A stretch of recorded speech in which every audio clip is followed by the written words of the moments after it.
I got to Bali by taking a trip that had never intended to take me to Bali. I was going to the Himalayan mountains, but destiny intervened, and I heard a couple of things about Bali that were so important to me. And there was a basically completely pure environment. They had no pollution, they had no plastic, everything.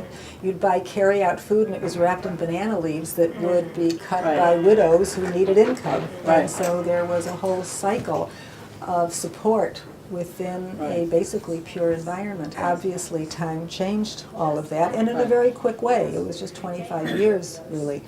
But it wasn't the Balinese who changed it, it was the hotel industry coming in, it was the Indonesians coming from Java with no real regard for the environment. The Balinese had a lot of regard for their environment.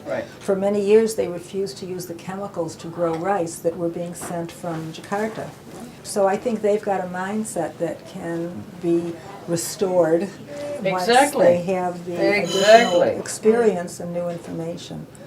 And that's kind of what's going on there right now. But I actually paused to enjoy it and fell in love with it, and then I had to support myself, so I thought I could do craft-related work for the period that I was on this journey. And it became a business over time, focusing on handicraft. There were industries that were really dying in the then economy. One of them was weaving. So we revived weaving of certain kinds of materials that eventually became the fabrics used in the hotel industry as it developed.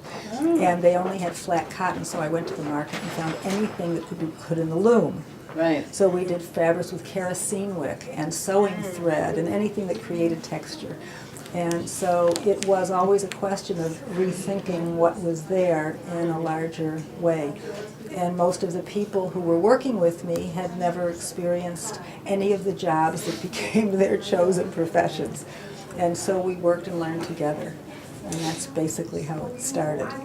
Everything is made in Bali, basically at my house. And we have 40 people living at the house in a communal way, and everybody who's there met and married someone who was sitting next to them and had children, some of whom are working in the business.